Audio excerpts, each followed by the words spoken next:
I'm with Sama Makhlouf from the One Voice movement. Now, Sama, what is One Voice? One Voice is a grassroots international movement that was established in 2002 by two enthusiastic persons, a Palestinian living in Israel and a Mexican Jew. The idea of One Voice came after the escalation of violence in 2002 after the peace talks stopped in the Camp David, and the situation on the ground was very terrible and very difficult. So they thought, why don't we start a grassroots movement that push and propel the leaders in order to end occupation and approach the two-state solution.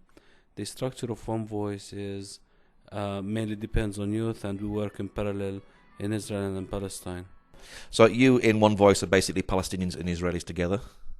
Well, you cannot say together. You can say together in one voice towards the same mission, but we don't work together. We work in parallel because from the experience working together and all the joint movements prove that it's not the most pragmatic and best approach to end the conflict and occupation.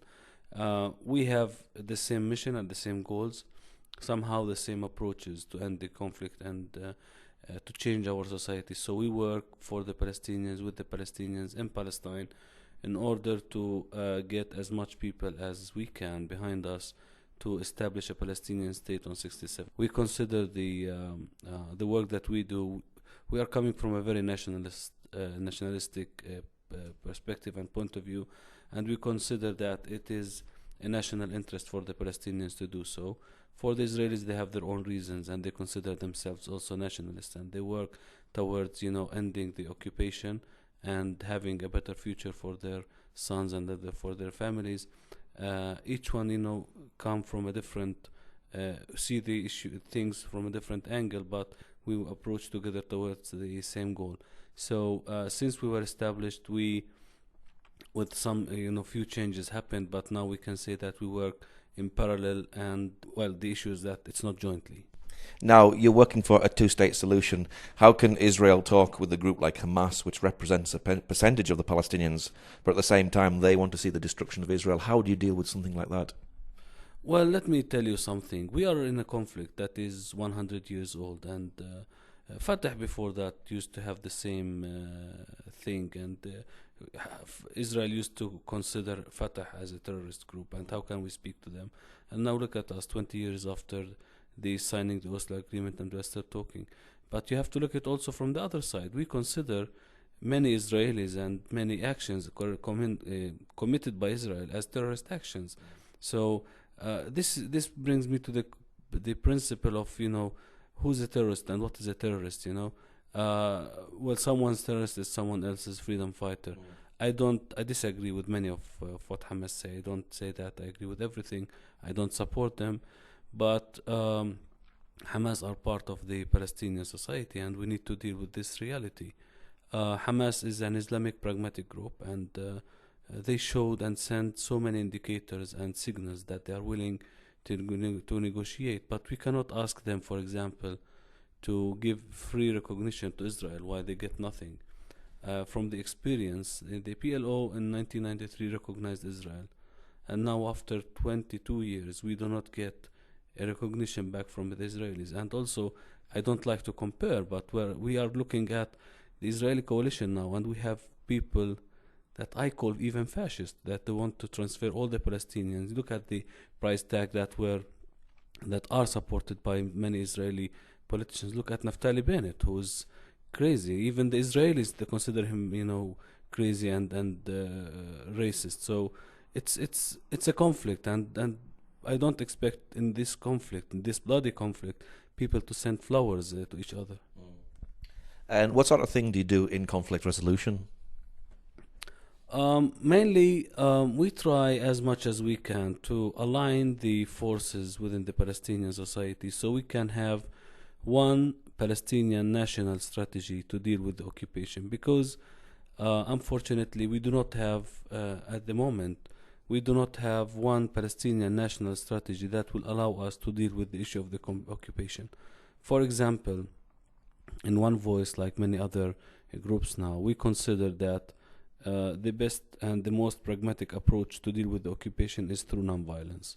Some people consider that craziness, not accepted, weakness, whatever. We try to convince and get people on board to tell them that first we have a just cause, and also we need to use moral means in order to end this just cause. We cannot say that we have a moral and a just issue and achieve it through non-moral and non-just means. So this is one of the issues that we work internally. On the other hand, we also work to create some sort of unity within the Palestinian society, because politically we are very much fractured and divided. And as an example, now we are witnessing the Fatah-Hamas reconciliation, which are the two big parties in Palestine that were fighting and divided since 7 years. Now they are approaching what we call the Palestinian reconciliation. We play a very important role here to also get them united. So the conflict resolution issue is not only related to the Palestinian-Israeli conflict, but it's also related to the internal Palestinian issues, because we strongly believe that in order to be able to end occupation and establish a Palestinian state on the 67 borders, there is a prerequisite called the Palestinian unity. Therefore, we work together in order to achieve this, in addition to achieving our bigger goal, which is ending the occupation. And do you think that a peace deal can actually be reached? If we have a will, I say yes. Time is very short now. We have a very limited time, and the window of opportunity is closing. As you know, we have 9 months of negotiations that ended up with nothing. Martin Indyk and many other American politicians said that there were main obstacles created, and mainly by Israel, because of the continue building settlements. The problem that I see here is lack of hope. If we give the Palestinians a signal or a small window that they can see hope, things will change dramatically. There is an important point here. You cannot compare between someone who is living under occupation and someone who is occupying. That's not a fair judgment and not a fair comparison. I wake up in the morning and I think many times on if I want to go and travel, if I want to bring my son, if I want to send my son, or I will want to go anywhere. There is someone who is controlling my life. I need to have a permit in order to travel from one place to another. So I need to see that my son has a better future and will have a better future. Then we can say that it is possible. The biggest obstacle that I see is that seeing both sides sitting on the negotiation table together while they are building more and more settlements in what we call the lands of the future Palestinian state. So it doesn't work that you eat the cake and keep it. You have to make a decision. This is yours and this is ours, and let's have a better future. Negotiating for the sake of negotiating, it will not work. And I say that during the last round of negotiations, there was a process, but there was no will by the Israeli government in order to achieve honestly and approach together to end this conflict. And what's the thought on the street at the moment here in Ramallah? Do they see the peace process going anywhere? Unfortunately not. And I can say even from the very beginning, people were not very much supporting the negotiations. And I need to differentiate here between two things. Palestinians, or generally in Palestine, the support for the current negotiations that ended like a few days ago did not have big support because of the way the Americans brought two sides to the negotiation table. The differentiation here, or the difference that I want to show, is that Palestinians do not oppose negotiations as a principle. They oppose the way they brought these two parties into the room, because in order to have a successful negotiations, like any other negotiations, even if you have a business, if you want to negotiate in business, in life, in whatever, you need to have two important things: a time frame that we will negotiate over X amount of time, and here are the references that we are negotiating based on. So we set the clear parameters and references. Unfortunately, Israel wanted the negotiations for the sake of negotiations and refused and rejected nowadays all the references that were set by both sides first, by the Americans, by the quartets, and the international community through the UN, when they decided that the best way to end the conflict between both sides is the two-state solution. When we speak about the two-state solution, there are parameters. One of them is the 67 borders. So the Palestinian state will be created on the 67 borders and so on. So rejecting these principles and parameters means that you are entering into an unended or open-ended process that will lead us nowhere. And this is where we are now. We started negotiating without any references, without a time frame, clear time frame, and then we say that we failed. Of course we will fail. We are not building this process based on clear or strong pillars that will make it live and achieve results. In addition to that, we did not see honest brokering by the Americans. The Americans, they had lots of good intentions. John Kerry had a very good intention when he started, but because of the internal politics in America, which we all understand, he could not achieve what he wanted to achieve. Unfortunately, Benjamin Netanyahu was stronger than John Kerry and even President Obama in his own house with the Congress and so on.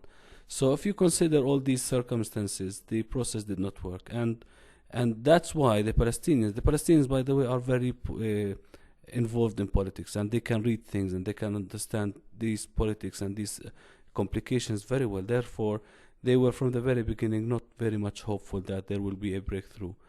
And we ended up with a big problem. Now, if you go out to the street and ask people what do they feel, most of them are careless, unfortunately, and this is a very dangerous thing, because the apathy or the state of apathy that we are witnessing is taking us to a very dark scenario.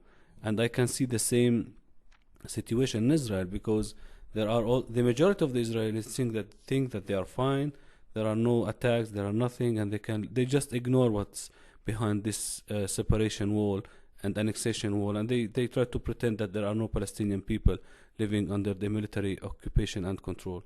So they have also their own way of living in an apathy, and unfortunately at some point we will reach to a irreversible point where we cannot achieve the two-state solution. And that is why my biggest fear, where we in one voice try to work very hard in order to wake people up and ask them to play their role in order to keep the hope and the possibility for creating this solution.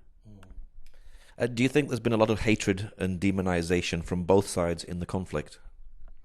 Yes, that's true, but I don't consider this is the this is the problem. I consider this is the symptoms of a problem. The problem, of course, what do you expect, from people fighting for 100 years? They don't send flowers to each other, and in the second Intifada, it was the hardest and the most difficult period for both people. There were bloodshed in the streets. I remember tanks and helicopters and F-16s bombarding my city and my town. We used to live under curfew for 30 and 40 days, which I don't remember anywhere else in any other conflict that it happened. We starved, we suffered, and both sides, I mean, and in Israel, the Palestinians were bombing buses and so on. So that created this state of hatred. But in order to stop that, in order to have a better future, in order to end this state of hatred, we need to approach honestly the political process and the negotiations. You cannot just play games. You cannot just pretend or show the world that you are a pigeon of peace, and on the ground you do something totally different. And this is what confused Palestinians.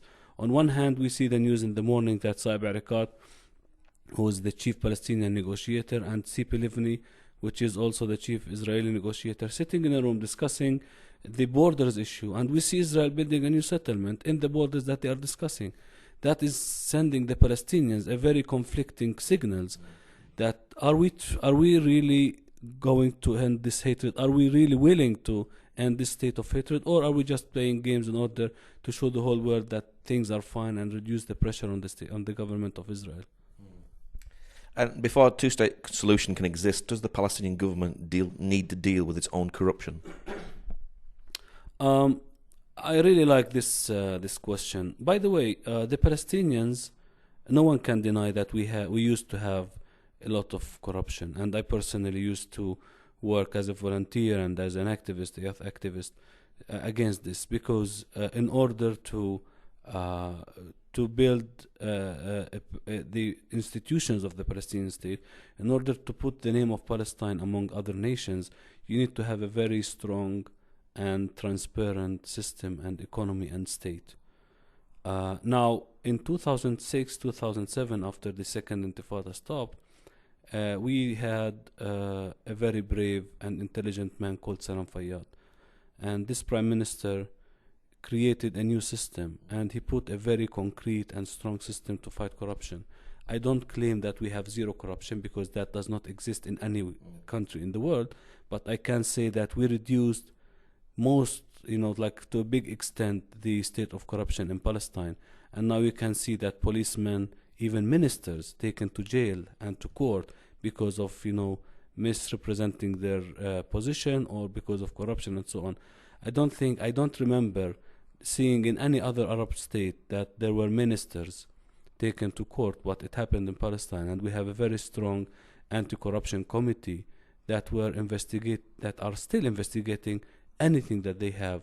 And they also have a very open channel through the public, for the public, in order to claim anything that they see as corruption. And I know very well from friends working there that they even investigated people in the president's office, which means that there is a system, there are efforts. But you need to know that one of their obstacles is that those who were corrupted and covered by the Israeli forces, some people were taken and covered and protected by the Israeli forces, because I cannot elaborate more on that. But if there is someone who was in an important place and was corrupted, and the Palestinian Authority used or wanted to put him in jail, or at least investigate what he or she did, and this person is protected by the Israeli army or the Israeli occupation, that puts a very big question mark. Anyway, but so far I can say internally things are going very well. One of the good things that we started seeing, for example, if I want to go to the Ministry of Interior in order to have a very simple thing, to have a passport, I can have it in less than 1 hour, while we used to wait days and days before, because of of the chaos and so on. So we have a very good and a very professional system right now. Are you optimistic for the future? I cannot give up. I cannot say, but I am personally, by my nature, I'm an optimistic person, and I say that despite all the challenges on the ground, despite all the negative facts built on the ground, mainly by the settlements that we see, despite the actions by the settlers and the settlement community, I think that there is still a chance. And if we see that there is a hope, if we give the Palestinians a small signal that there is a hope, things will change dramatically. And in order to see that there is a possibility to create a two-state solution, realistically speaking, we need to see some actions done before that. First, I personally say that we need to see something. Look at Syria, look at Ukraine, look at other countries and conflicts. It did not start working. I don't claim that it worked anywhere else, but it did not start working unless they internationalized the conflict. What we need to do here in Palestine, we need to internationalize the conflict. With all the good intentions the Americans have, they cannot by their own end this conflict. We tried this for 22 years and it keeps failing one time after the other. Now, in order to have it work, we need to see the intervention of the European Union, the Arab League, the other powers like China, Russia, Brazil, India, and other big powers that are rising now. And we need to have an international conference where the international community, the same way that they did previously when they said that the two-state solution, the only way to end the conflict between Israel and Palestine is the two-state solution, and here are the principles and parameters. We need to see them reaffirming and reassuring these principles, and make sure that they implement these parameters and principles and pillars to end this conflict. If we see this, then I can say I'm very optimistic and it can end overnight. Do you think that John Kerry can bring a peace deal, and are both sides willing to compromise? John Kerry, he is willing, of course. His intention is to end a peace deal, but as I told you, the internal American politics prevented him. He had like his hands like handcuffed. His hands were tied, and he couldn't We saw his ideas in the beginning of these negotiations, where he set somehow a fair and balanced parameters and points in order to approach the negotiations. By the end of the 9 months, we saw that he presented a paper that is more, well, I called it like an Israeli product covered with an American flag. So, and we understand why, because internally he couldn't do other than that. There were lots of pressures in the Congress and internally within the Americans. Yeah, and now talking about the compromises, let me start with saying that the Palestinians in 1988, when the Palestinian National Council convened in Algeria, they accepted a historical compromise. In Palestine, or for the Palestinians, we consider the historical Palestine as our homeland. Now, because of the changes and the conflict and what happened over the past 100 years or so, the Palestinians accepted a historical compromise and said that we are accepting to establish our own state on 22% of the land, which is the 67 borders and the West Bank and the Gaza Strip. And then let's have a better future and live in peace. So the Palestinians already did their own part of compromising. Now, I think that the compromises word is somehow deceiving to the audience because, as I said, I keep referring to the parameters.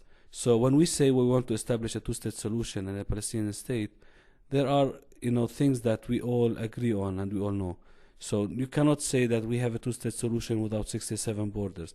You cannot have a two-state solution without having East Jerusalem as a capital for the Palestinians and West Jerusalem as a capital for the Israelis, and so on. There are some principles and parameters.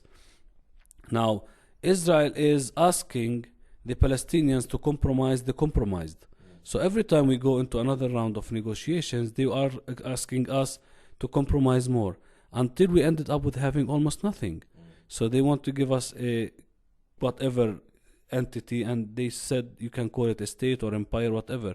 But in fact, they did not offer or give us the chance to have a viable Palestinian state for the sake of both sides. Because if we don't have a viable and sustainable state, things will start again in 10 years' time. So I think the Palestinians already compromised, and they are still willing to compromise. And the Palestinian president, in so many speeches, including in his speech to 300 Israeli students, said that he touched the most sensitive Palestinian taboos, which is the refugees, Jerusalem, and so on. And he gave the Israeli signals that he is willing to find creative solutions for so many hard files that we could not agree on. But still, Israel didn't. Well, in any conflict, you need to see that someone comes, or one party will come one step here, and the other party will come another step in return. You cannot expect only one party, with unfortunately the weaker party here, to compromise. That's why in this conflict, there are two parties that are not equal. We have Israel, which is a very strong state that has one of the strongest armies on earth, strong economy, and so on. And while you have the Palestinians who are, still, having baby steps in here, and they are very weak. That's why we need an honest broker. So in order to have things move forward, the problem is not compromises, because the weak party already did his own job on presenting the compromises. We need to see Israel presenting compromises in order to achieve the two-state solution. And in order to have or to see this happen, we need to see the mediator, whether it is the US or the international community, pressure, or the Israelis need to see some sort of real pressure in order to present some compromises. I don't consider that the Israelis presented any kind of compromises except for some cosmetic things here or there, but on the core files, they did not even agree or accept the idea of discussing them. So in any peace deal, compromises by both sides are needed, but real compromises, and not compromise the compromised.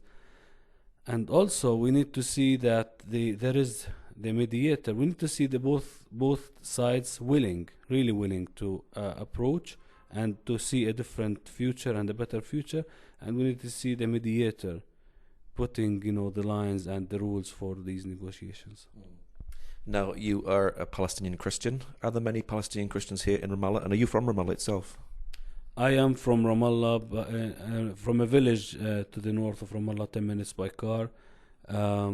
My village is called Jifna. It's one of the very ancient villages. It was mentioned in the Old Testament of the Bible. We have very old churches. We have one of the churches in my village. It was built the same time where the Holy Sepulchre and the Nativity Church were built, which is 300 and something after Christ.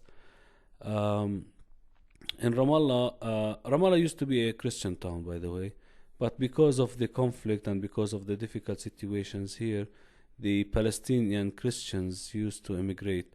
The percentage of the Palestinian Christians in general in the whole the historical Palestine used to be something between 20 and 25% of the whole population. Now we are less than 2%. So over the years, there was a bleeding called the Christian immigration to the West. I have a rule that I heard from a very good friend. He says that whenever things get difficult on the ground, economically and politically, the Palestinian Christians immigrate physically and geographically, while the most of the Palestinian Muslims immigrate ideologically. So, and that is very unfortunate to see all these Palestinian Christian families immigrate, because their presence here is very important, and their presence even is very essential and needed. And therefore, I am one of the activists that are working to encourage Palestinian families to come back and find jobs here and even invest in their future, in the future Palestinian state. I'm very much involved with many Christian and non-Christian organizations and institutions that are encouraging and presenting the opportunities for Palestinian investors, entrepreneurs, and families to come back here and restart their life in their homeland. Must be very discouraging for the church to see so many people leaving and leaving and leaving all the time. Yeah, I know. Yeah, that's very true. But also, the churches did not play. They are trying to prevent this bleeding. They are trying to prevent this immigration. But I strongly believe that they can do more. The churches and the priests here, they have the potential and the ability and the resources to do more. We did not see. They tried to improve the situation of some Christian families in some locations, but that was not something general, and we couldn't see that there is a clear and well-prepared program in order to deal with this existential threat for the Palestinian Christian community in Palestine. So they are very upset, and they see that some of them who are very good friends of mine say that we will end up by having an empty churches. So, and that's very unfortunate to have them like a place just to visit for the tourists. We need to see people praying and experiencing and exercising their faith in these places. Is it discouraging for the Christian youth here? Of course. That's it's discouraging. And it's a concern, because I consider that the Christian presence in this part of the world is very important. So if you travel, and I'm sure that you travel between the different Palestinian cities, and you see the difference between cities that are having somehow Christian presence and that other cities that do not have Christian presence. I consider that the Christian presence here, they play a liberalization factor, and that's the mosaic, the very beautiful Palestinian mosaic that we used to know. And the Palestinian Christians can play a role, and they are playing a role in kind of creating bridges between the different cultures, the Muslim and the Western culture. So we cannot lose this bridge. We cannot destroy that bridge, because it's important for the Westerns, and it's important for the Palestinians and for the Palestinian Muslims and so on. So it is discouraging, it's concerning, and therefore we are working very hard in order to stop this bleeding and hopefully reverse the reality on the ground. What's your prayer finally for peace and for the Palestinian Christians here in Ramallah? Well, I pray that my son will have a better future than I did, because I remember very well my father, when I was a kid. You saw my son, he's 7 years old, and when I was in his age, my father, used to tap on my shoulder and say, when we were on a checkpoint, and he said, trust me, son, your future will be better than mine. And unfortunately, it was not. So I really hope that when I give this promise to my son, it will be a promise that I can fulfill. That's why I'm working in One Voice, not as a job, but it's also as a mission in order to give him a better future.